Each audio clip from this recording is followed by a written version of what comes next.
they've been testing meditators and seeing what kind of states that they go into and so on and so forth. So, some of this stuff is definitely going to come out in the wash and already has.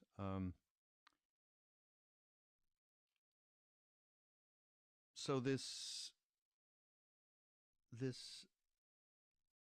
issue of, not issue, but this reality that we directly experienced Maharaji being able to do what one would call miraculous things and so on. But when we put it into context of energy,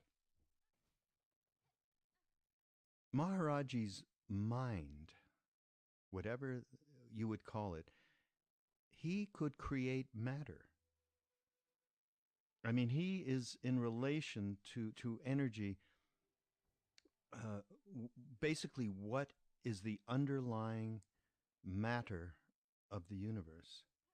So he can actually, or being like this, okay, can actually reorganize matter according to their will. Then we think, whose will?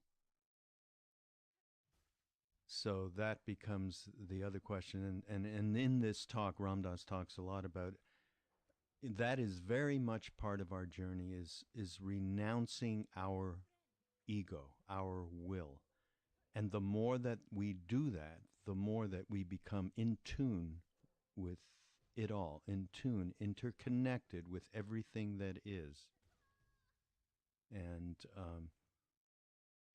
again, I say it again, of course, we were fortunate. We had this incredible example in front of us of Maharaji. And I mean, we had no scientific theory or anything like that. It wasn't like, by sitting with Maharaji that we knew anything at all.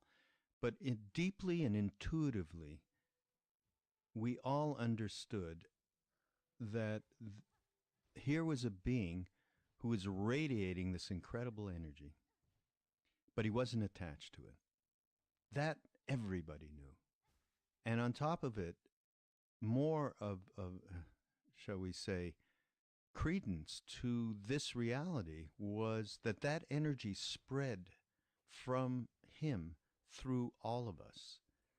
We became more interconnected. We became way more aware of how this energy could permeate all of us in an instant. And that is very telling for what it is that we have as human potential. And that potential that we understood back then, that's carried most of us through to this day, is this love. But you don't need to call it love. Love it's such a commonized word, if that's, it's become banal. But that energy absolutely was transmitted to us and has been transmitted from us, many of us who have become teachers and so on and so forth. Krishna Das being a good example of that. And allows us to have even the tiniest idea of faith that this exists. So, here's Ram Dass on Here and Now podcast. But imagine now the relation of servant and master, which is one of total surrender, so that the servant's only joy in life is in serving the master. Well, we go through enough trips from the old days of the Deep South movies to have certain mixed feelings about that. Of, well, what is that, slavery? Or is that like some kind of suppression of individuality?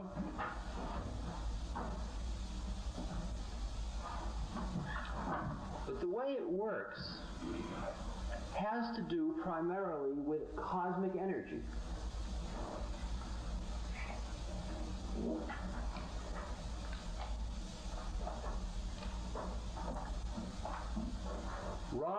is pure light, pure energy, pure consciousness.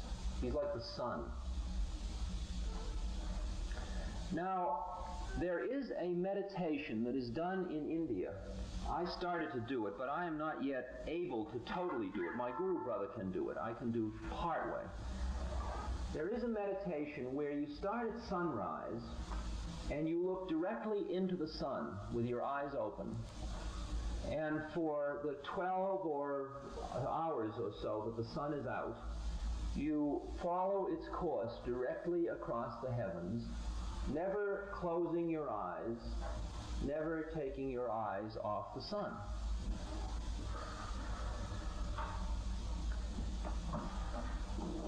A few years ago, there was an article, a series of articles about the horrors of LSD.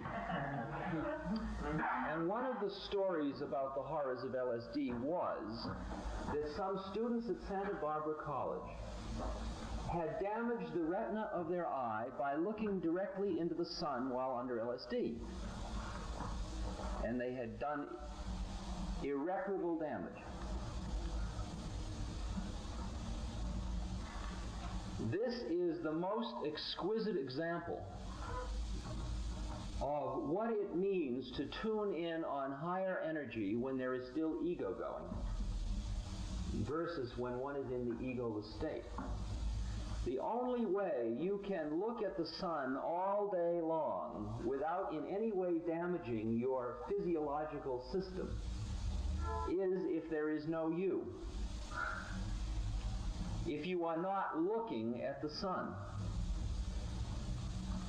If you are not looking at the sun, although your eyes are open and you are with the sun all the way across.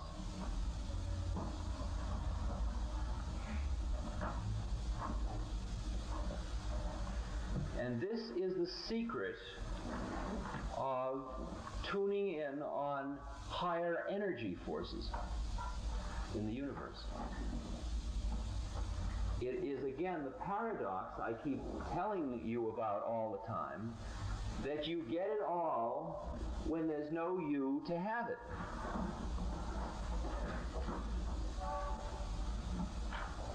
Imagine there is a huge energy reservoir that is the physical universe, since it is all energy. I mean, that is energy. It's just energy in a certain state. It's a certain pattern of energy. That is energy. It's just energy in a certain pattern.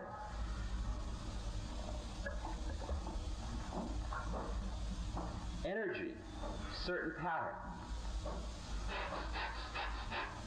Energy, certain pattern. Energy, certain pattern. It's all energy. And you get into finer and finer, finer and finer, and you get into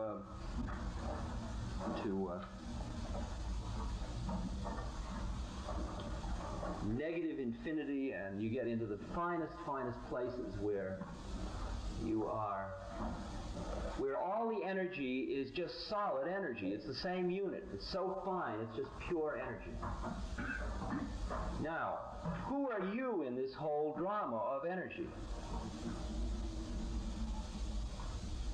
Well, from one level of seeing it, when you are able to meditate and get free of this particular take of reality, you begin to see other human beings as very much like cloud formations or like collections or focal points of energy. Focal points of energy.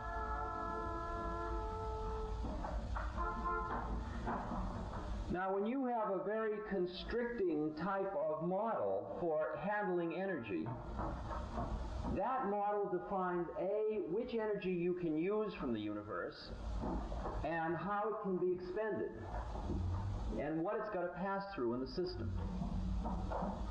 But let's say you surrender that whole game, so that you just become part of it all. Part of it all.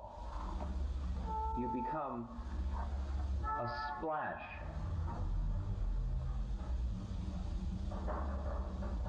just become.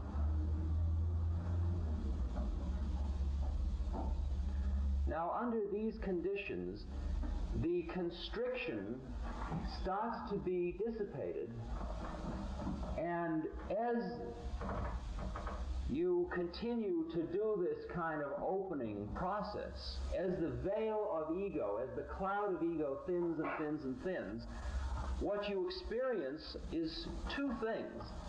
First, you experience that you are in connection with much more energy than you thought you were. And next, you notice that once you have calmed your mind, you can direct that energy so that you can really start to feel that you are much more forceful, if you will. It's called a siddhi, or a power. Now, what has happened to many people through the use of psychedelics, and through other means, but primarily through the use of psychedelics, is that they have tuned in on these energy systems before they could know what to do with them. Now, when you tune in on this energy system, for example, you find you need 2 hours of sleep a night. That's plenty. You can't stay down any longer. And if you can't pass it through you, if you're not pure enough to pass it through you, it sort of gets stuck in there, and you get into this kind of manic, hyperactive, type state. You see this a lot with people, for example, who use amphetamines. Kind of like, it's all happening so fast, and you can't slow it down. It's going faster and faster and faster. My mind's thinking quicker and quicker, and it's all happening so fast. So much energy. So much energy. And that's just because it all happens sort of lopsided a little bit. Lopsided. But what's awesome is what kind of energy is available to a human being. But of course, only when he is not ego, when he's not primarily ego. Now go back to Hanuman. Hanuman has the capacity that when he is searching for Sita, he comes to an ocean that has to be crossed, and he makes his body as big as the ocean so he can step across it, so big that he can hold the sun in one hand. And then he's crossing the ocean, and a huge sea monster is in the ocean, whose job it is to, what she does is she catches the shadow of birds in her mouth, and then the bird can't fly on without its shadow. It's stuck.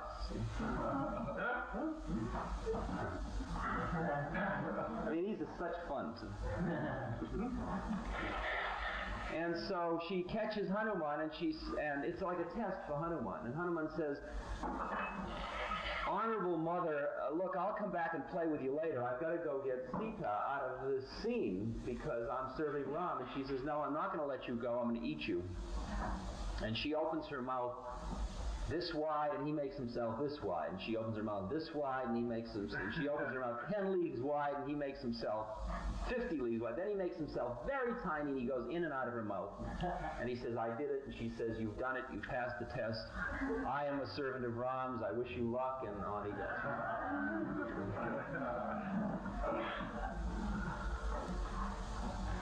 Well, all that sounds pretty weird. A monkey sitting around holding the sun, and it's all like, man, I mean, if you believe that, you believe the Red Sea opened up.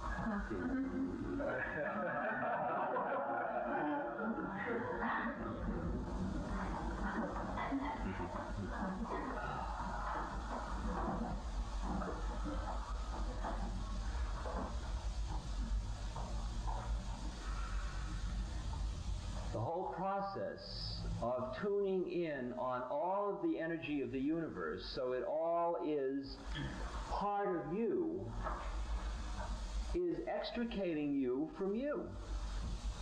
Simple as that. That's what non-attachment means. That's what renunciation means. I mean, you can be buttering toast. You can be lifting a rock You can be making love. Who's buttering the toast? Who's lifting the rock? Who's making love? Buddha says,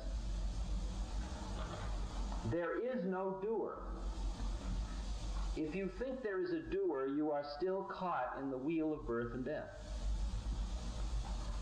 Hanuman doesn't sit around saying, I, Hanuman. He doesn't sit around saying, I, Hanuman.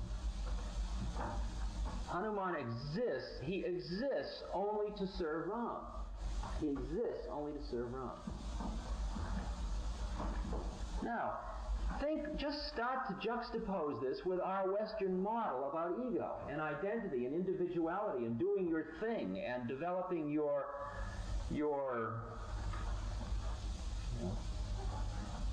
social presence. The identity crisis of Erik Erikson must be passed through until you know who you are, until you're somebody. You're somebody. See the problem? Tricky problem. Because as long as you're somebody, you're dealing with a finite amount of energy that is able to function through somebody. Only when you become nobody do you have all the energy. That's the paradox. That's the way it works. So the way the system of bhakti yoga is set up, you see, is that in this particular sect I'm in, my guru spends all his time serving God. And he is so pure that, like Hanuman, he is nothing but the breath of Ram. That is, there's nobody there. There's nobody there. And therefore, he is pure energy. He is pure energy.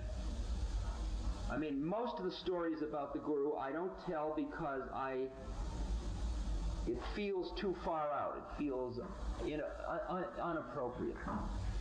Inappropriate.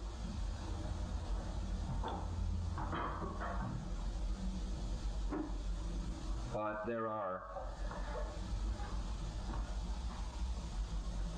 At one point, the Guru is having darshan in a small village, and the man whose home he's in feels very badly because so many people are coming to the Guru, and everybody, all of the Guru's devotees are into protecting the Guru. You see, it couldn't matter less to the Guru, because he's nobody. And if you didn't watch him, he's just got a blanket, he'd drift off into the woods, and nobody might see him again. So all of the devotees are into holding him because he's a big deal, and let's hold on to him because he's our connection. Keep the connection cool. You take care of him today, I'll take care of him tomorrow, bring him food. Because just to be near him is like being around the sun. That's what it feels like, the sun. So they put him in this room with no windows, and they locked the door and left him there so so that people wouldn't bug him for a while. That was in the head of the devotee. And a few hours later, somebody came rushing up to the devotee saying, "Why did you let the Guru out, Maharaji?" Well, he's 2 miles down the road walking off towards the jungle. Door was locked. Key was in the guy's pocket. No windows.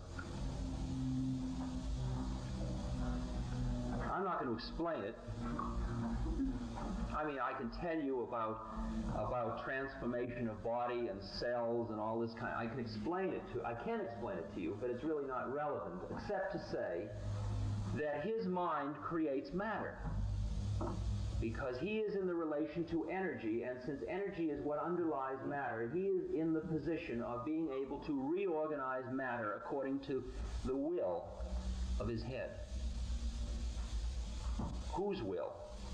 Not my, but thy will, O Lord. That's what the Bible says. That's the key. Not my, but thy will, O Lord. In other words, obviously there was something to be done 2 miles down the road.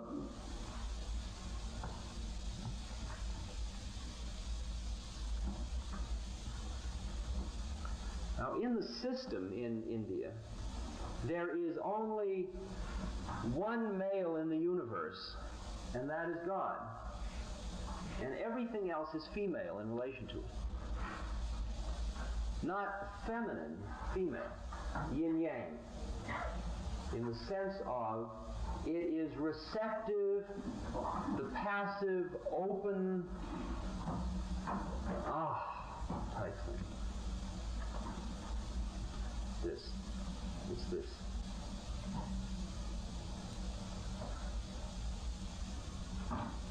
An interesting trip for a Western male to go on. I mean,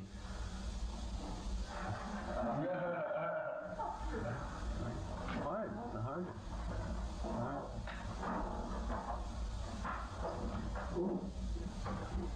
It's funny what that word surrender means. See what the word surrender is starting to mean? I mean, what you're really giving up? You're giving up your whole trip. I mean, you've been prepared for that trip all these years. You've engineered it, you've organized it. Tim, my old buddy, Tim Leary, used to say it. He'd say, isn't it terrible? He'd say, everybody is up in the control cabin of the ship, running the ship, and nobody's down dancing. What a drag. So at one point we decided we'd run a community experiment at Millbrook, and we set the scene up so that we figured, well, at that time there were 12 of us. So we figured, how many people does it really take to run this whole scene? Well, 4 is ample. 4 people can order the milk, get out the psychedelic review, deal with all the bill collectors, keep the police cool, so on. The other 8, why should they have to sit around making all these decisions every day? So they became the monks and the 4 became the abbots. And it was a rotating abbotry, so that every 2 weeks there was a shift over, and some people, you'd get about a 6-week gig as a monk. And as a monk, every morning, it was a very interesting experience. Every morning you'd wake up and somebody would say, you'll wear that today, you'll eat this, today you'll work in the cornfield, now you will rest, now you will eat, now you can, How far out? A Western individual, me with my PhD, giving up my decision-making ability, to some skitsy chick who's telling me, now you will put on blue denims, now you will go to the field and plant corn. I mean, can I trust her? Who knows what she might do to my head, where she might take me.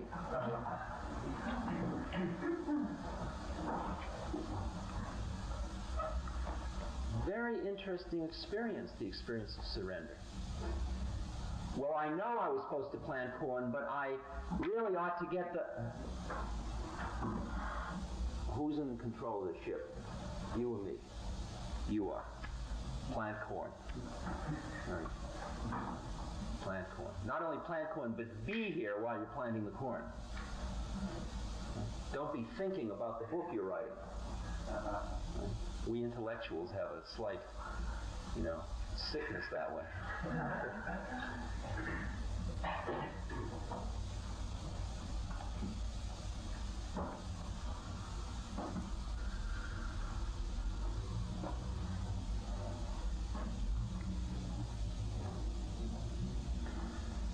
When Tim went off to India, he left me with Millbrook, and I was left with an odd assortment of unusual people, to say the least. His mother-in-law, just a whole scene of people, his children, and a lot of people he picked up along the way. And there we were, a community. And it was getting cold for the winter, and everybody sort of wanted to hang out for the winter. And I met with everybody, and there was one chick there who was a gal who had come to work for one of the people in the community originally, who was very rich originally. Very complicated.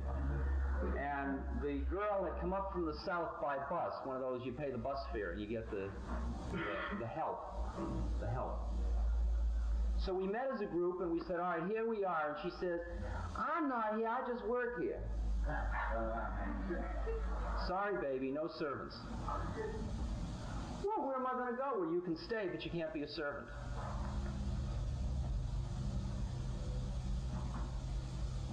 Well, she freaked completely. Because because she didn't condone all our nonsense, and as long as she was a servant, she could disapprove.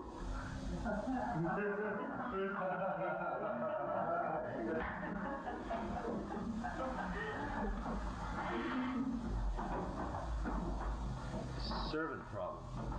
Servant. Servant problem.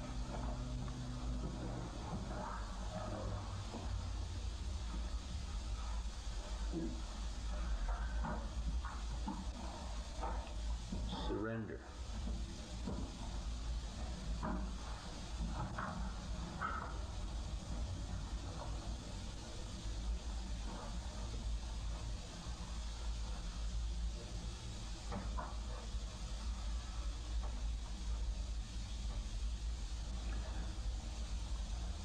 My early part of the travels in India, when I was traveling with my Guru brother, we were walking from temple to temple. And he knew the ropes. He had been in India for 5 years. And it was natural that he would say, well, we'll eat this and we'll stay here. I mean, I got into it very gently.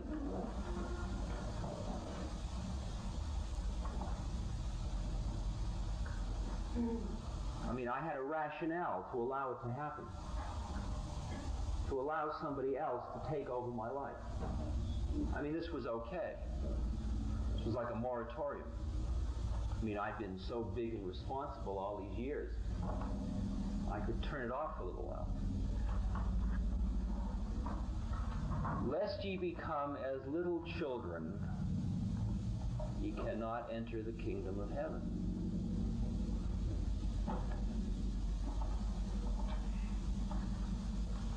Unless you start again, become that trusting, open, surrendered being,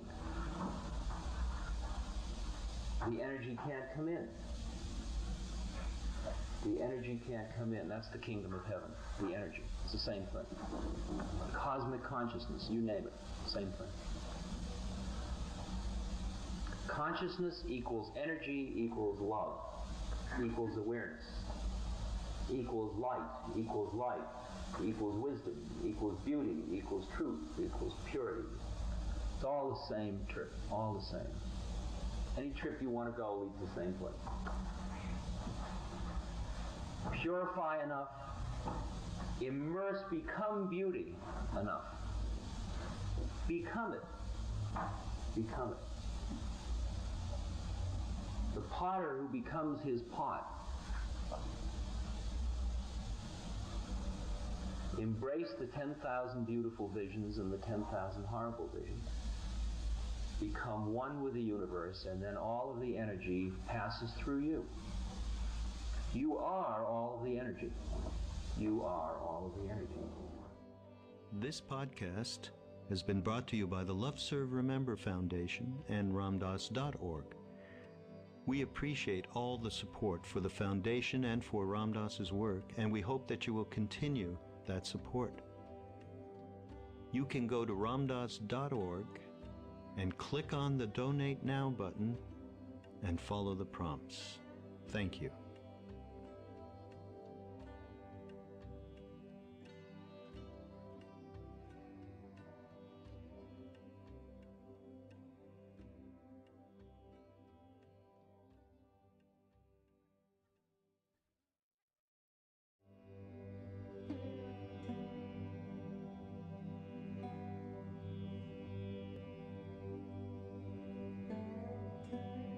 This podcast is brought to you by the Love Serve Remember Foundation and ramdas.org.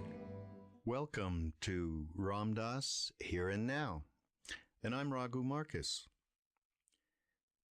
Ram Dass, in this upcoming talk that I pulled out of this enormous, wonderful archive, he talks about how may I serve you, about service. And he talks about his path being the path of service and what that means. I mean, it's a method. And There is no other better analogy as far as I know and what I picked up when I went to India with him when he went back the second time. And that's all around this one being that's worshipped in India, the monkey god Hanuman. Now, I'm not sure if I mentioned Hanuman in any previous podcast because he comes up often. In every temple of Neem Karoli Baba, Maharaji, our guru, that we went to, Hanuman was prominent. In fact, Hanuman was prominent and images of the goddess, the mother, Durga, an aspect of her. And so I remember when I first went there, I mean, I knew nothing from nothing about any of these deities.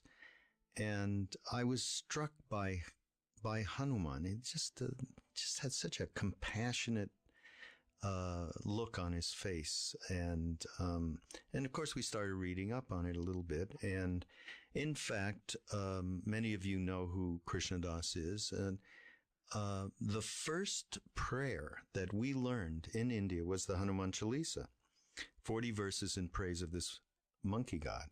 And Krishna Das was the first person to learn. Not easy to learn, and it's amazing that in America now, how many people are very familiar with Hanuman and know these 40 verses off by heart. I don't know how they got there. I can't remember. Must have taken me years. Well, maybe not that long, because we used to do it all the time. And Hanuman is known in India as the perfect servant. So whenever you talk about service, he's the first to come to mind. And Maharaji used to say to us, by the way, every day, especially in the beginning, Hanuman and Christ are one. They are the same. And it's that service to man that is the essence of that teaching. And Hanuman,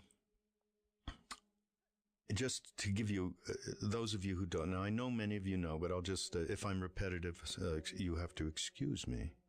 But Hanuman, just the story goes, Ram was in the forest after he was banished by his father, and he was in the forest with his wife and his brother, and he lost his wife to the demon Ravana, who came and captured her and brought her to his homeland in Sri Lanka. So Ram enlisted the monkey Hanuman to help him find her. So off, as the story goes, off he went and encountered all sorts of adventures which showed various powers that he had. He had the power to become huge. He had the power to become as small as a gnat. And he eventually went to Sri Lanka. He found Sita, Ram's wife, and he burnt the town down because they lit his tail on fire. It's there's so many levels to this story. It's out of the book that it's called the Ramayana. Anyhow, he gets back to Ram, and again, I have to apologize if I've told this story can be told more than once, because Maharaji, whenever he used to have this particular chapter from the Ramayana read to him every Tuesday, or read aloud, and he would be there, and it would come to a point which after Hanuman had come back to tell Ram that he had found Sita and that she was safe, and he just had to go there with his army and defeat the demon horde and save her. And Ram came to Hanuman and said, "No one has ever done what you've done for me. No one. You can have any boon in any of the 6 or 8 universes, whatever it is." And Hanuman said, so Ram said, "Just ask me anything, anything." And Hanuman fell at his feet, at Ram's feet, and just cried, save me from the tentacles of egoism." That's pure service, love, and devotion, and he is the emblem of that. And this is what we were introduced to when we went to India. This was the model And of course, this foundation is called Love, Serve, Remember, and this is the basic teachings that Maharaji gave to us. And he himself, although he was a completely finished being, we would see him sitting there. Ram Dass talks about this a little bit in the talk. He would be, you could call it praying, but he would be with each digit of his, each of his digits and each of the lines on each of his fingers, he would be doing Ram, Ram, Ram, Ram, Ram. He would be constantly in process of merging. Even though he was already that, he would separate himself out to have that experience, is my take on it. Who really knows? But we would sit and watch him do this. I mean, it was just absolutely incredible to see this. And the other thing that I know Ram Dass mentions is something I myself experienced, that this being, who just, when you sat with him, it was just this pure energy. There was no identifiable point, as you usually, when you meet somebody, you can feel an identifiable point, which is, represents the ego that encapsulates the soul. In this case, there was nothing like that. It was liquid. And in that liquid, we would just want to melt into it. We would go there and, you'd think, Jesus, I've got one question after another. How does it all work? Please tell me. And you'd get there and it would all dissolve into this liquid flow.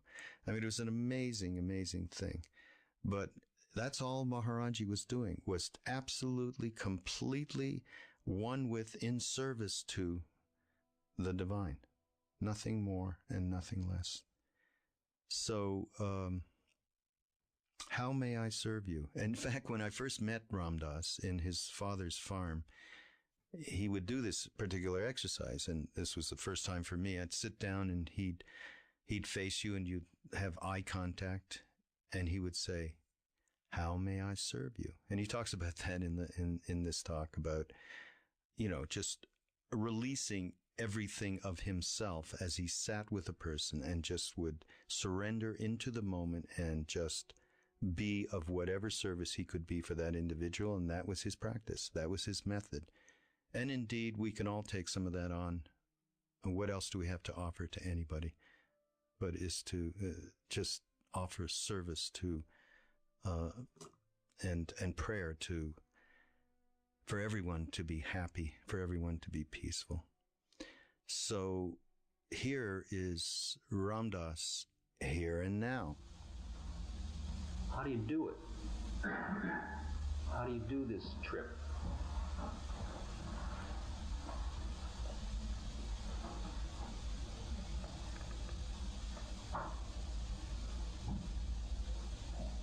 I mean, when anybody comes to see me,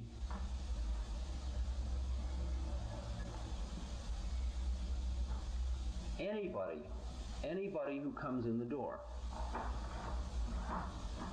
I offer them tea, I light incense, and I say to the Guru,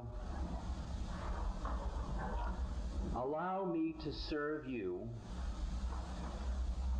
in the person of the being who's just come. I feel very much like Ram's Guru, who says to Ram, thank you for letting me do this thing for you, because this is my method. Dasoham, I am servant. Dasoham. Then I do my mantra until I cool myself out and get myself perfectly centered. And then when I can say it with full conviction and with complete openness and without being cute, which is hard because I'm a beginner and I got lots of ego. I mean, you are as hip an audience as I could ever conceive talking with. And you and I both know where we are at. And I stand in a way naked before you. There's no attempt to say I'm a realized being. I mean, all of this, all of the fancy halo and the beard and the dress and all the business is not to come on like being somebody else. I can only be where I am because you only teach by being. The truth is directly perceivable to anybody that's listening. And I found this out a few years ago when I used to speak to people in the Village or the Haight-Ashbury, places like this. I found out that the least impurity I tried to cover up sent out a vibration and everybody understood. And I could be nowhere but where I am each moment. So I have to say my mantra until I can say to the person, how may I serve you, and mean it. Because I have got to look at that person and see that that person is Ram. That person is God. Now when I say you, it's like a technicality and it almost feels like a cop-out, but it isn't. It's a very profound implication about who you is and who I is. It's like Ram saying to Hanuman, saying to Ram, how may I serve you? Because as long as you and I are in the illusion of duality, as long as you and I think we're different, what will be our social role? Well, our social role will be that of service. If we know who we really are, we know that we are one being. And then, as Hanuman says, when I don't know, when the cloud is there, I serve Ram. When the cloud is lifted, I am Ram. That's the way it works. And I look at another person, and all I see now, this is very hard, because everybody's the same person to me. And what I really see is more or less life within a series of cloudy veils, which I can see as individuality. Now, I haven't lost my ability to discriminate. I can say man, woman, old, young, smart, hung up, neurotic. I got all my categories. I mean, I'm a highly skilled, trained discriminator. That's how you become, like an establishment man. And I'm very good at it, extremely good at it. And this doesn't mean I lost that capacity to do that by any means. It's merely a figure ground reversal such that what I look at is I just look for the light. I look for the light. And then what I am doing is saying to the light, how may I serve you? Now, if somebody says, well, you can serve me by, I want you to spend 14 hours doing this for me. In other words, asking a game contract, then we will explore it together. This is where it sounds cop-out, because I am not saying, how in the melodrama may I serve you? I am saying, how may I serve you in the journey we are on to bring us to the light? Because that's the only thing I do, is work on this journey.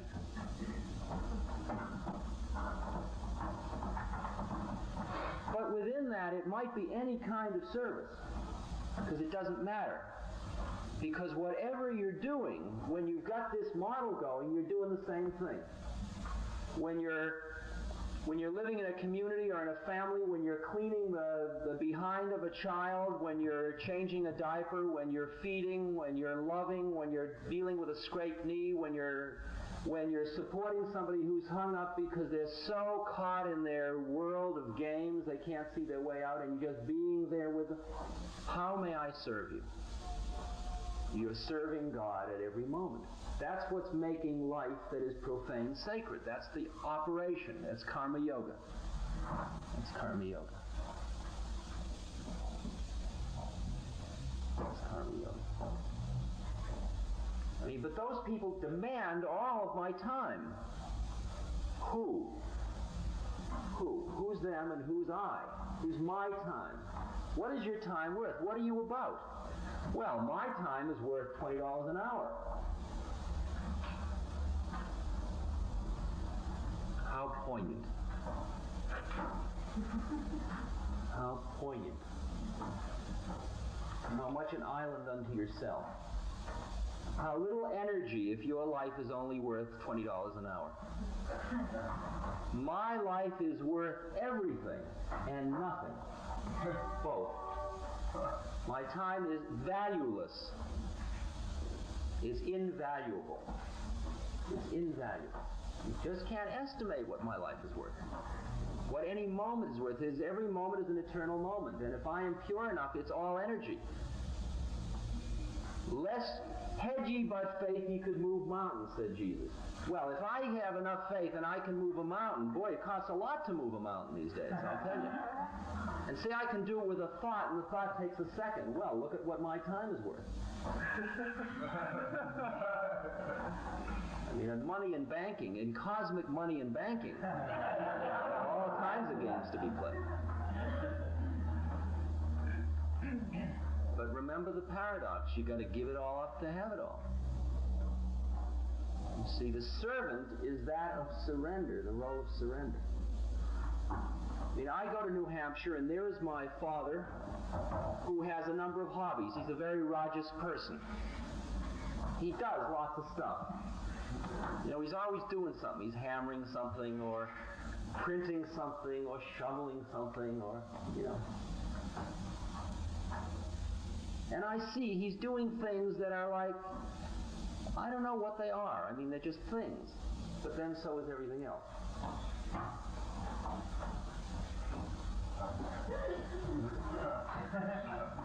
So I come along and I say, how may I serve you?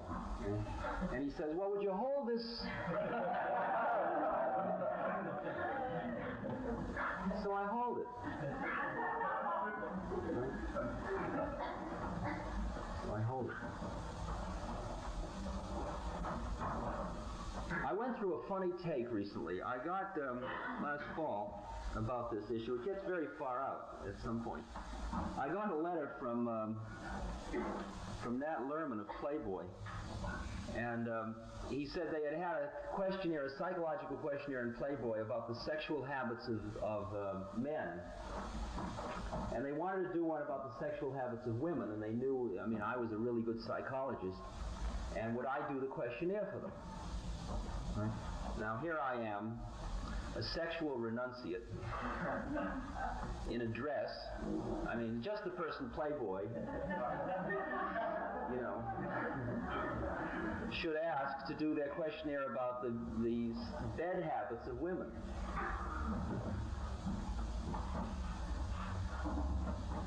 How may I serve you? That was the trip I went on. How may I serve you?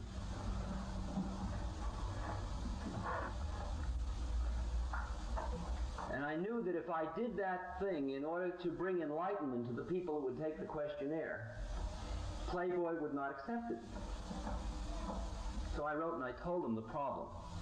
I said, would you ask Christ to do this?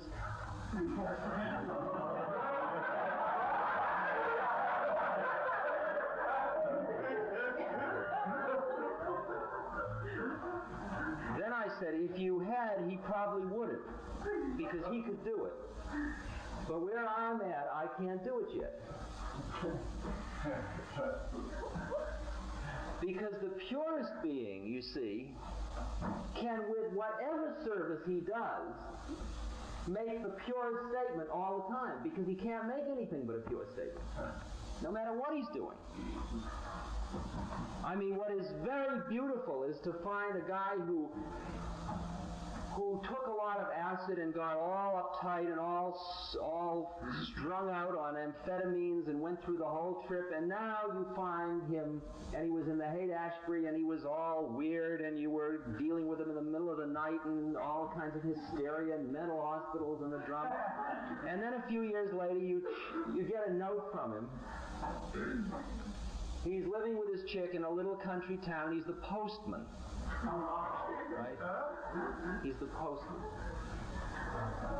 And he says, it's such a groove to go on my route every day.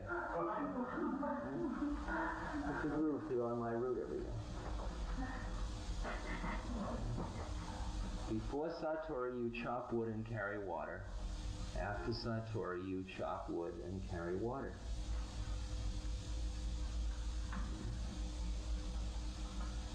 You mean you went through college to become a postman?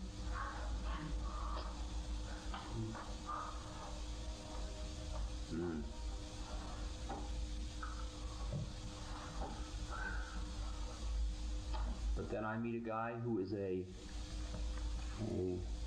nuclear physicist, but a very high being who's being a nuclear physicist. And that's what is emerging very slowly. It's not that the outside drama changes. It's not that families aren't created. It's not that business doesn't go on. It's not that legal problems don't exist. It's not that society doesn't have its games and rules and laws. It's the question of how conscious are the beings that are doing it.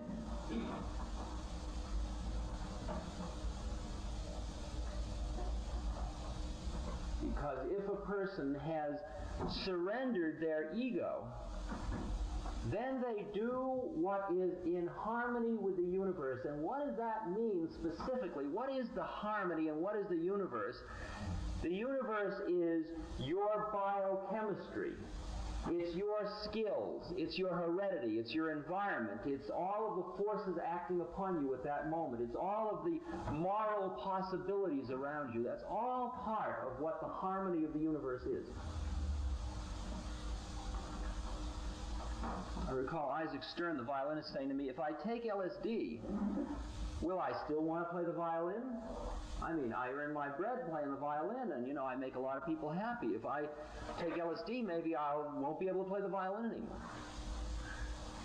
I said to him, Isaac, if you're playing the violin for the right reasons, you'll be a better violinist afterwards. And if you're not, you won't. Simple as that. Because everything which is impure must be burned out. Everything must. In dealing with flax, you have to let rot away all of the stuff before you've got the pure stuff you can weave with. It's all got to be rotted away, and all the impurity has got to be burned out of the system. That is the work that I am doing. It's the only work to do, as I understand it. There's nothing else to do. I mean, what I'm doing here may be useful to you and it may not be. I'm doing it as a purification exercise on myself because there's nothing else to do but keep working on myself, because all I have to offer to any other being is my own purity, is my own being, is my own state of existence. And I realize that the less ego there is, the more there is to offer. That's the funny thing about it.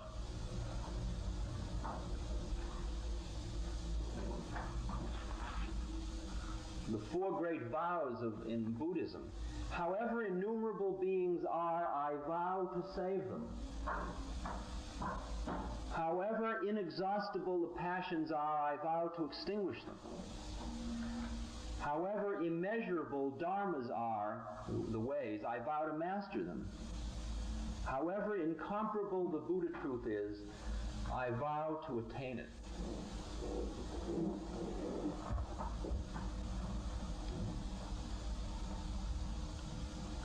Doesn't mean you become a passionless bump on a log. It just means that all of it, all of the grooving with the beauty of it all is done in an egoless state. In an egoless state.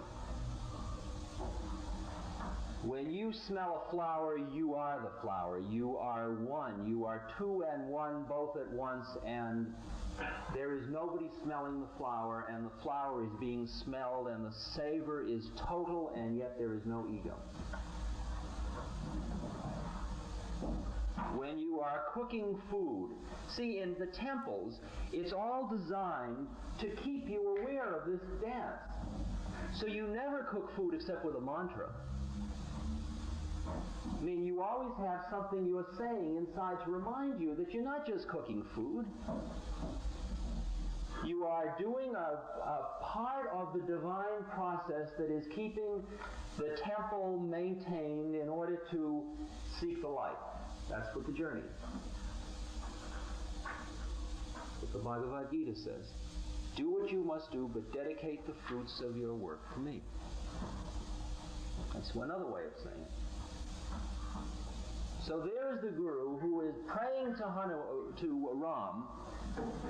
Ram, I love you, let me serve you, whatever you want I'll do, is somewhere in him he's saying constantly. You watch his hands. I mean, there's a guy who's done it all, and he's still, you watch his hands, and it's always moving like this. Fingers are always going like these. He's always saying Rama, Rama, Rama, Rama, Rama, Rama, 24 hours a day. He's going in and out of becoming one with Ram, coming back to serve Ram and love him, going back to one with Ram, out to serve him and love him, back to one with Ram. He does that with every breath. Okay? With every breath. That's how delicate it finally becomes, you see. That's how close you are to that line. Where you are God, and then you stand back in order to worship, honor, serve, love, whatever the particular role relationship is. Very egoless. The result is that the Guru, to everybody around him, is pure energy. He's pure light. That's why they all hang out. That's why they can't get enough of him. I mean, I can go to the Guru and I got a dozen intellectual questions and I got this and that, and the next thing I walk up to him and it all turns into liquid, it's all gone, and here we are. And boy, there's just nothing left of me. It's just pure light, pure love, pure energy. You can't imagine what basking in that it feels like. Well, you can imagine. You can imagine. Because you all do it at moments. You all do it at moments. You all get to that place inside yourself where it's all right. It's really as beautiful as I thought it was, as I dreamed it might be. There's so much light and so much calmness and so much crystal clear beauty, so much awareness, so much energy, and yet it's not that. It's energy. It just is energy. It's not energy that has to do anything. It's energy that is here. It is energy. You are energy.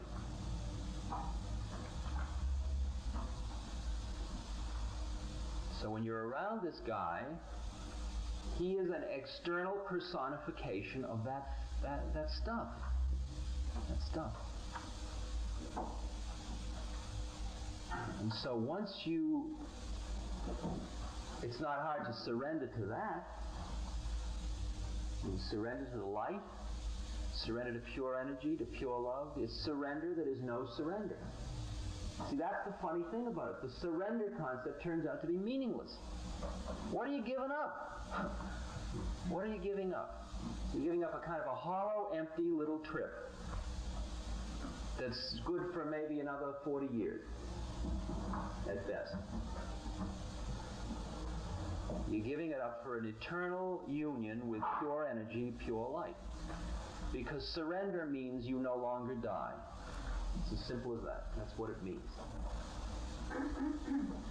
Because you that lives and dies is you, ego.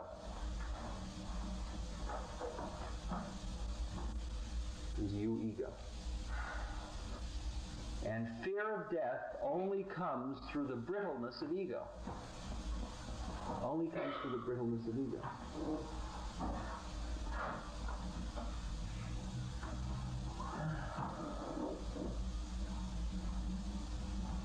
Total surrender. Total surrender. There's no more you. No more life and death. Yeah, I'm going to die. Wow. Whew, dig that. I'm going to live. Wow. Dig that. Garbage. Oh, wow. Dig that. the new blossom on the tree. Oh, wow, dig that. Patterns of energy, all patterns of energy. You're part of it all.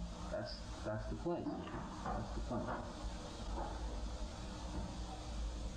So, my father says to me, when are you going back to India? And I say, I'm going back. And the Guru says I am to come back in 2 years. He says, well, do you do everything he says?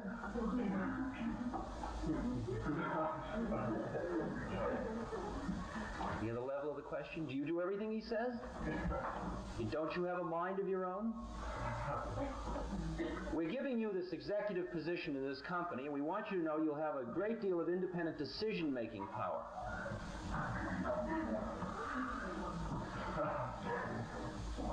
Decision-making power. What do you want to do today, Marty? I don't care. What do you want to do?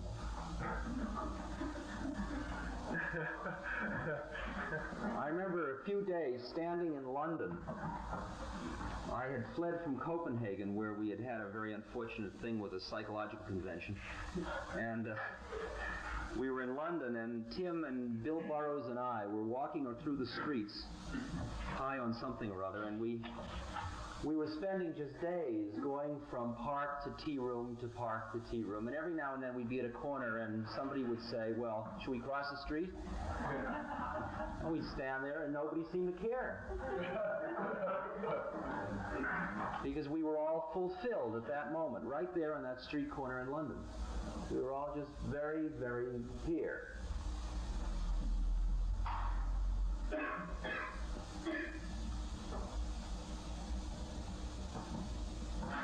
See, when there's no ego, the ego, you understand, is within the concept of time. It's within time. So ego always has past and future. So it's always caught in the planning, in the expectancy, in the not fulfilled, in the fantasy. While once the ego is gone, you're just here and now. There's just here and now. That's all there is. I mean, I never was until this moment, and I never will be afterwards. It's all just here and now. Okay, now we got a new here and now. Here we are. Wow, look at this. It's still here. It's still here. It's here. It's all new. Wow, look at this. It's all gone. It's all here. Here and now. Fully here and now. Right here. Right here now. Right here now. Right here now.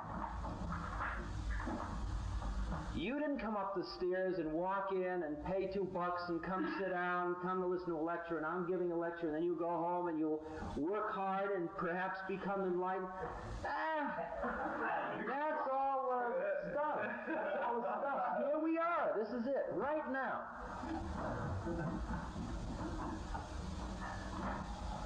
You don't have to have that urge, that desire, that unfulfilled thing. Just let it be. Just be. Just be. Be. Calm. Be. Be more. Be more. Be more. More.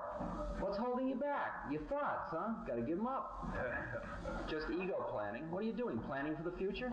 Well, it's hard to be now, but later, forget it. That's later. Here is here. Now is now. Are you going to be here or not? Simple as that. Simple as that.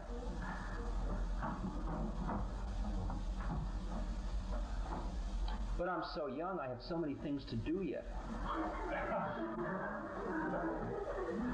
Well, that'll sure keep you from being here and now. Right? Life is passing me by.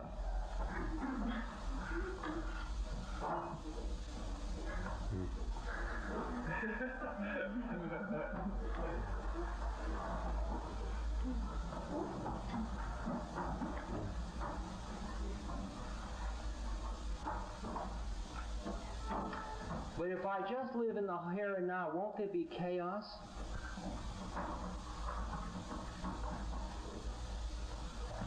I mean, what happens if the telephone rings?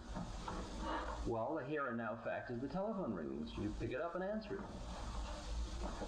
Well, somebody wants to make an appointment to see me 3 weeks from now. Right, you write it down. That's here and now. Well, what happens 3 weeks from now? Well, 3 weeks from now, there's that appointment. That's here and now.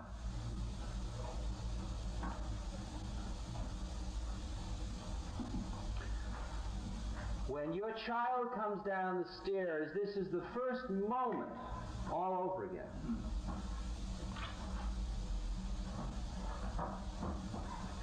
This is Buddha meeting Buddha over toast and coffee, over milk and porridge, over muti and brown rice.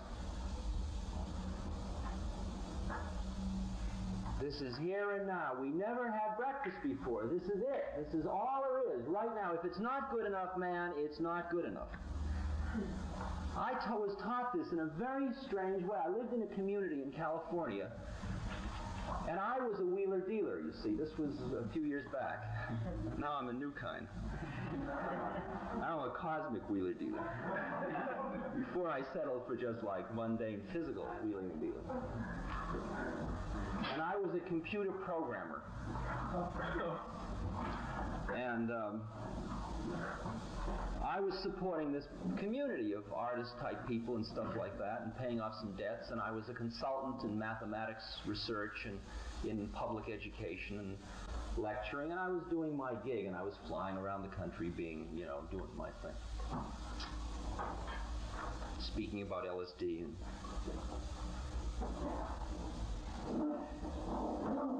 And I was living in a community. I want to digress to tell you where this first happened to me. I got to go back more. I've got to go back to 1954, when I didn't understand what was happening. That's why I didn't remember it till just now. I rented a farmhouse. I was a graduate student. I rented a farmhouse. I was living in the farmhouse, and I was a wheeler dealer graduate student in those days. And a fellow called me and he said, "I've just come back from India. May I stay at your house for a while?" I said, "Sure, man, come by. Big house, come and live here." So he moved into the house. Every morning at 7 o'clock, I would get up and I would go in and I'd brush my teeth and I'd shave and I'd put on my tie and my jacket. And I would generally walk out. I would get into my car and drive to work. After about a week, I would walk out the door of my bedroom, and there he would be sitting in the living room, just sitting there. He might have been sitting there all night for all I know. I don't know. And I would go rushing by him. "Hi, Rob." "Good morning." I'd be halfway out to the car before he would have finished the good morning. And I'd just have the handle of my hand on the door, and it would like stop me cold. I mean, I would see myself rushing, like caught in the next thing. And I got to hate him. I used to climb in and out of my bedroom window rather than have to go by him.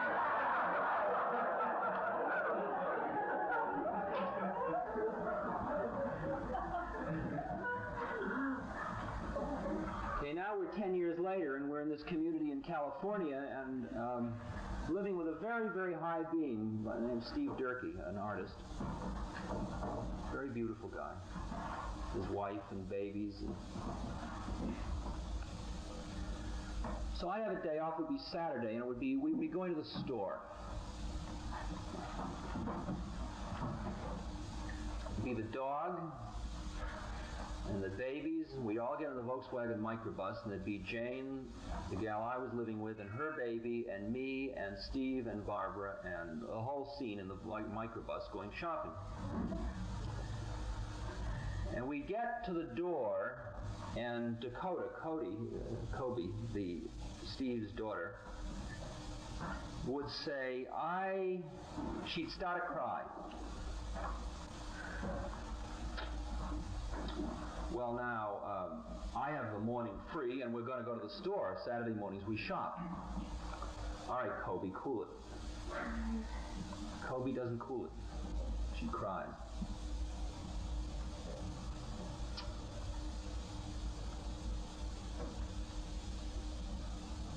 "Well, maybe we'll go to the store with Kobe crying." "Well, maybe Barbara better stay home with Kobe." "No, Kobe doesn't like that. She cries louder." "Well, what's wrong, Kobe? Kobe's not going to tell us. She just wants to cry." "Well, she's just being a kid." See, this is my head. "Let's go. Come on. We're going to the store, aren't we?"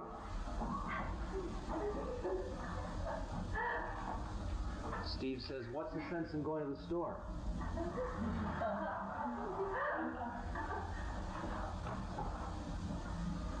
I mean, it's like, what price efficiency?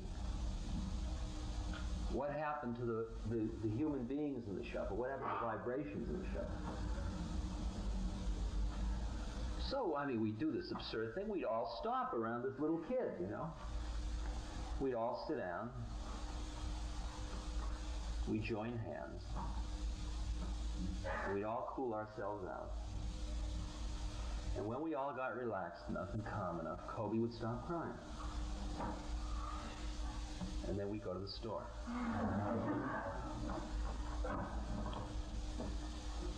And Steve taught me that if you get so efficient that you've got to turn off the vibrations of the scene because you're so busy about the future or the past or time has cost you so much. It costs too much. It costs too much. Too much. Because here and now is all there is. And if it isn't beautiful, man, there's nothing. So you say, well, I can't have it beautiful now, but later, when you get the food home, it'll be beautiful. Later never exists. Later never. How many people do you know now, self-made men that are 70 years old, for whom later never exists? They did it all for later, and now they're saying, I did it for you kids, and what are you doing? You're becoming bums, you're taking drugs. I did it all for you. And you're not giving me happiness in my old age. That's what I did it all for. I was miserable all the way through doing it for you. Time binding. Time binding. Time is part of the illusion. You're in time, you pay. You pay heavily for it. Now that doesn't mean the whole world falls apart. The funny thing was, we got everything done all that year we ever had to get done. That was funny. I mean, I thought, well, when you start to play this mushy game, man, it all falls apart. You never get anything done.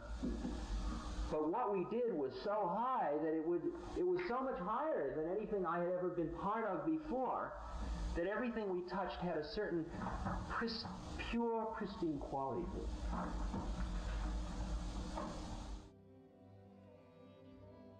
This podcast has been brought to you by the Love Serve Remember Foundation and ramdas.org.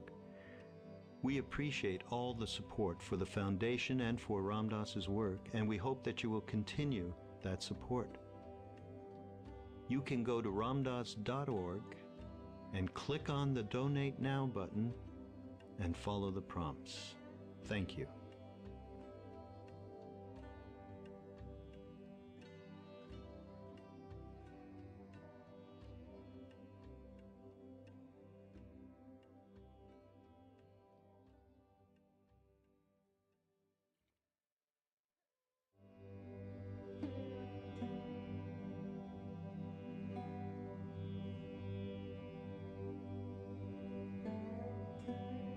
This podcast is brought to you by the Love Serve Remember Foundation and ramdas.org.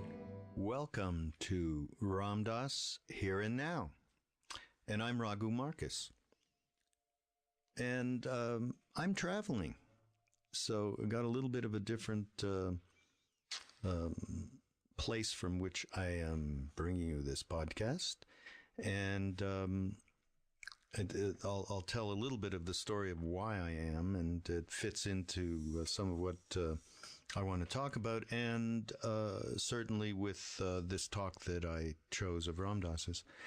And I'm speaking to you from the studios of Transition Radio, a very good old family friend.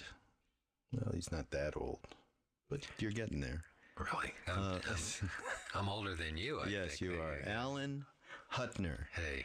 And Alan has done this show for many, many, many, many years.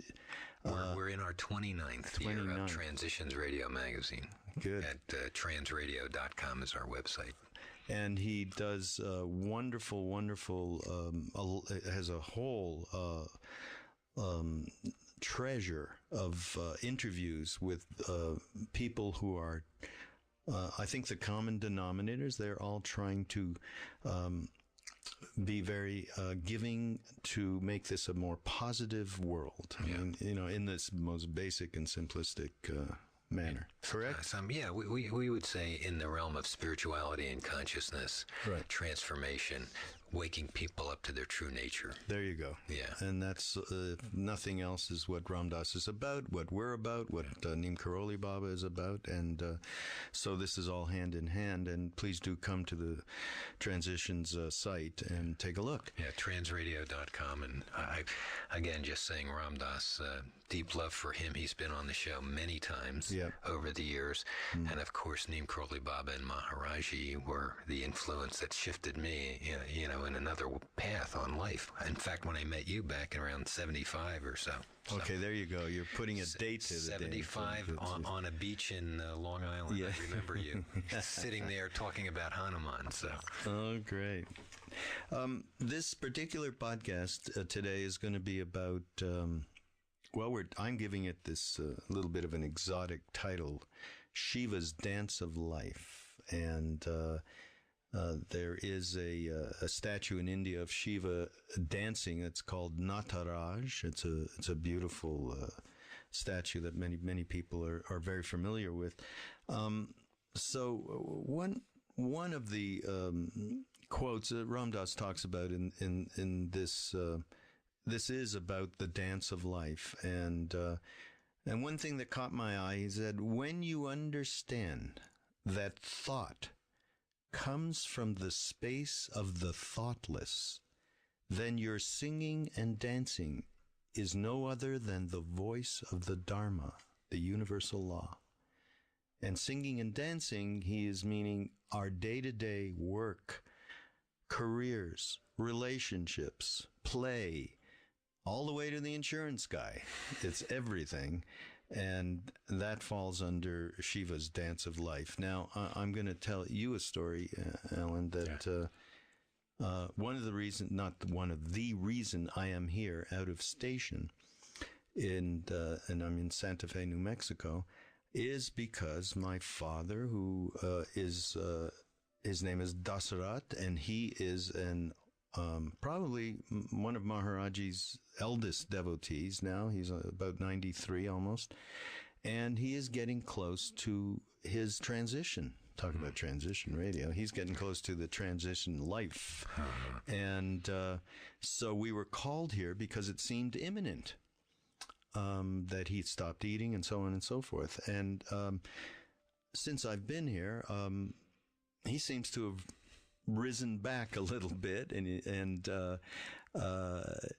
so at one point, and I've been in touch with Ram Dass, who's been very helpful, as he has been a pioneer working with the dying over many years, as you know. Yeah. And so my brother who's here, I have a younger brother who's just around 30 years old, from my father's second marriage, and he's here, and he says to my father yesterday, gee, I thought you were leaving this world, Dad.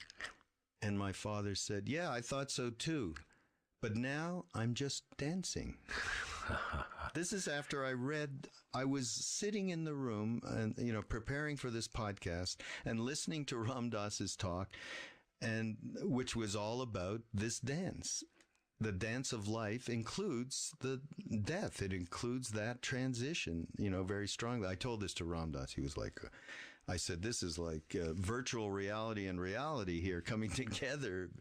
I mean, is that amazing? He was flipped on it. Well, it brings up a question of who dies. I mean, that yes. was a book title. Of course, one of Ram Dass's friends, Stephen Levine, who dies. So. Yeah, exactly. And my dad, many of you know this if you've been listening to this podcast, because I did tell the story of my father coming to India and Maharaji, asking me, did you give him the medicine and give him acid? And I was like, whoa. And he did take it. And before he took this psychedelic, he was always saying how he was not afraid to die. He was full of shit. He was absolutely not present with himself, And then after he took this, his life completely changed. My relationship with him completely changed. And I'm sitting there now, I'm thinking, geez, if Maharaji hadn't created this miracle where he became a present, connected human being, where would I be now? Would I be sitting there with would I even have come? Mm-hmm. Would I be still angry because I was angry with him when I was younger, and so on? So a lot of grace there. But so this is, the blending together of, I'm very fortunate to have this work to keep me reminded of what's true nature and what isn't. And in this case, able to share that with my dad, who he's not wildly kicking to stay alive, I don't think, on one hand. On the other hand, he certainly has a little bit of that Shakti left, and, who knows what's going to happen. But he said, I'm just dancing. So he's just dancing with life and death and being right on the cusp of it. It's really pretty amazing to sit there. Yeah. And I've known your dad many, many years. In fact, he's been in the studio on occasion. Yeah. I don't know what shift happened after the psychedelic journey with him, but I always loved his simple authenticity as a being. Whenever we met, unaffected by ordinary worldly realities, he seemed to be in a nice, peaceful place most of the time. That may be a little bit of a stretch, buddy. Well, you may know him a little better than me. Maybe he puts on a little when I'm there. Yeah, well, he is absolutely direct and honest. Yeah. And no matter what bullshit I had with him when I was a kid, I always knew that he cared about me. And so it wasn't, that was always there, and that stayed through. But it's been a pretty adventurous trip with him, because he not only obviously was family and father, but he became a satsang brother, a brother in arms of Maharaji, in the arms of Maharaji. So I have a twofold thing going on with him. It's an amazing thing, and it's beautiful that you can do this dance of life with your dad, because there's so many incompletions that people have before somebody leaves, and maybe they try to finish it up at the last minute, but better to do it ahead of time. Yeah, better to do it ahead. That's good advice, folks, for everybody. Let's see. There was one other. There's a little mantra that I want to share with everybody. That also came out of this particular talk that Ram Dass gave. And in fact, I remember it from way back when, because it was something I loved and I used to do and do to this day. Here's just something he said. This is for all of us. We've got to find the place in our inner heart where the sun is always shining. We've got to be very quiet and calm down to really listen, to find that place, to find that center within ourselves. Whatever our dance is, we come from that place, from the spiritual heart. And here is a mantra which we can do just for a minute. Actually, Alan, you and I can do it for a minute. Yeah. But it's Aditya Hridayam Punyam Sarv Shatru Bina Shanam. And what it means is all evil vanishes from life for him or he who keeps the sun in his heart. Is that? It's beautiful. Now, evil, this is a translation from the Sanskrit, from India, and so it doesn't quite mean the Christian. What evil means, that which keeps us from waking up. Okay, it's not the evil that we commonly associate with it. There's a language issue. Would you say the evil of separation? Evil of separation. Absolutely, absolutely. So I got to write this down if you want me to do this with you, because this is. It's a little complex. It's not too bad. Aditya is Aditya, Hridayam, Rdiyam, Punyam, Punyam, Sarv, S as in Sam, ARV, and Shatru is SHATRU, Bina is B as in boy, E-E-N-A, and Shanam is S-H-E-N-A-M. Aditya Hridayam Punyam Sarv Shatru Bina Shanam. All evil vanishes from life for he who keeps the sun in his heart. So let's just do it a couple of times. Yeah. Aditya Hridayam Punyam Sarv Shatru Bina Shanam. Aditya Hridayam Punyam Sarv Shatru Bina Shanam. Aditya Hridayam Punyam Sarv Shatru Bina Shanam. So for everyone, may all evil vanish from life for all of us who keep the sun in our hearts. And here's Ram Dass, Here and Now. Came back from India. After I'd been in New Hampshire for a while, I went to the Cambridge Common in Boston because I heard the hippies were hanging out there. I wanted to see what the scene looked like. I hadn't been around one of those scenes for quite a while. Went in, there were a lot of hippies hanging out. And I walked through there and, and everybody was, pretty much here. It was a pretty groovy scene. They were uptight people, but I don't create uptightness in people because I don't feel uptight. Which is, by the way, a little secret of the game. So I was just going through the common grooving, because everywhere I go I groove, because why shouldn't I? Because I'm a groovy guy, why shouldn't I groove? I'm not going to go on your trip if it's hung up, because it's a drag, man. We'll just be here.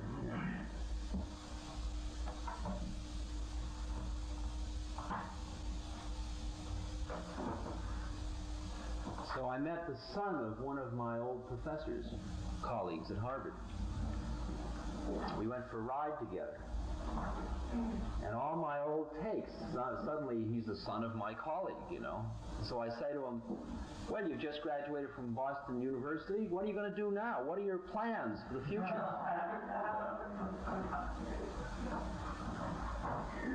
He looks at me like I'm some kind of a lunatic.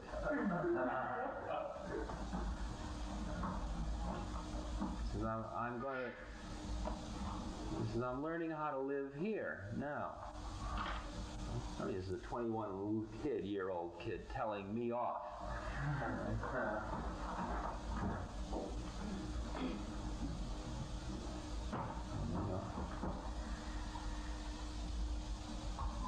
Well, what's happened to life insurance? What's happened to tenure? What's happened to plans? Savings accounts? Social responsibility? Nothing's happened to any of it. Either you do it like it's a big weight on you, or you do it as part of the dance. When you understand the thought is the thought of the thoughtless, your singing and dancing is no other than the voice of the Dharma. Singing and dancing, insurance, savings accounts, jobs, responsibilities, singing and dancing, Shiva's dance of life. Shiva's dance of life. Do you do it from or do you do it like Do you surf through it all, or do you carry it around like it's a load if you could only throw it off? If I only didn't have these kids around my neck, if I could only get away from the house for a day. You can't get away for a day. Because it's in your own head you're trying to get away from, and the only way to get away from it is to change it. Simple as that. You want to change your environment, change your head.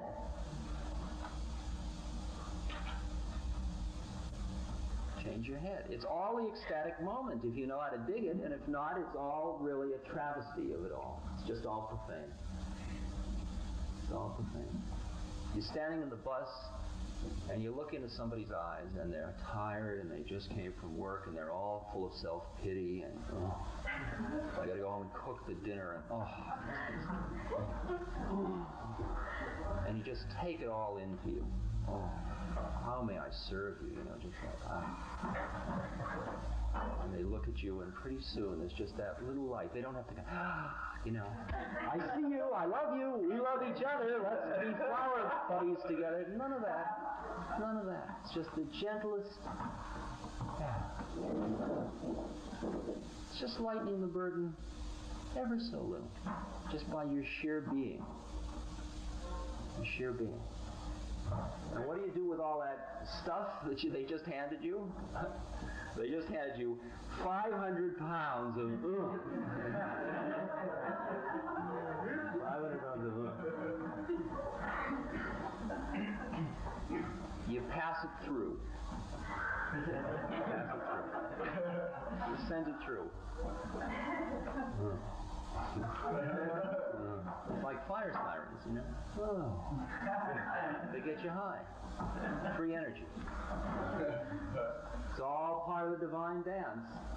Self-pity, how poignant. Oh, dig that exquisite self-pity. Look at it.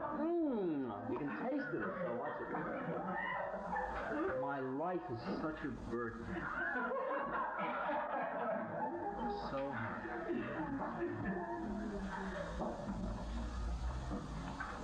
I can't get along with...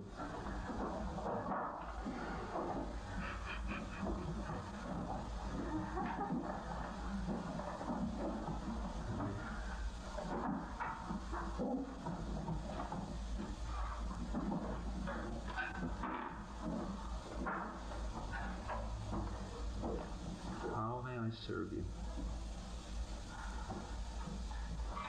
How may I serve you?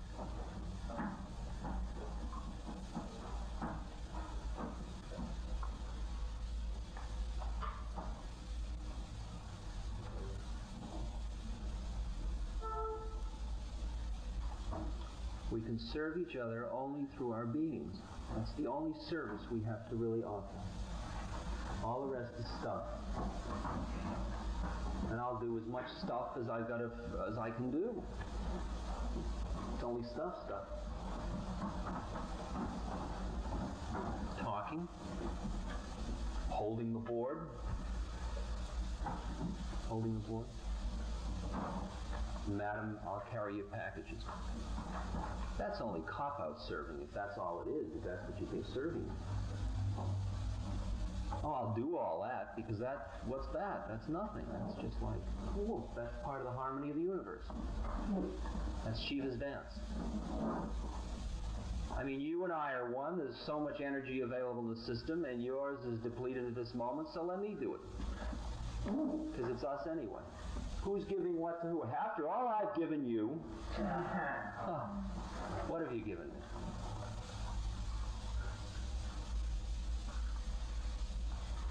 All I've given you.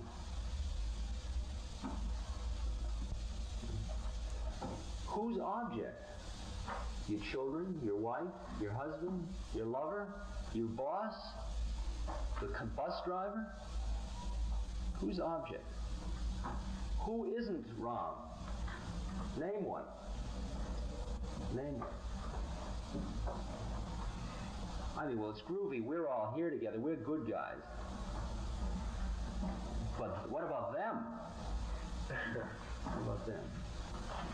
Them is a take of your head, of course. You already know that. In fact, everything I've said tonight you already know. You didn't have to come here and pay $2 to hear me say all that. You know all this stuff. That's what's so funny about it. I mean, what nonsense. What a hustle. What a hustle. You dig that? You know it all already. That's what calming one's mind is about. That's what meditation is for. To cool you out so you remember. So you see how it all is. I mean, try sitting around when you're full of self-pity. You sit down in front of your puja table and you take a look at a picture of Meher Baba, and he's smiling at you like he's one of the fifth Marx brothers, and he's saying, let me help you. Right? Oh, I wish you would, Meher Baba. It's so hard. And here's Hanuman, and he's winking his head back and forth, saying, let me serve you. Oh, please do. It's such a burden. And I just sit there being so burdened. Oh, am I burdened? Oh, it's so bad. Oh. How long do you suppose I sit there before I take a take? Vector view, take one. Wow, dig that self-pity. Isn't that exquisite? Full bloom. Full bloom. What an extraordinary color. It must be a new breed of self-pity. A particularly fragrant variety. I really want to just sit and smell that one for ever so long. It's such a good one. Such a good one. Self-pity. I mean, Maya Baba, I wish I had time to groove with you, but I've got to get on with it. I have important things to do today. All right, I'll sit with you a minute. I mean, that's really, okay.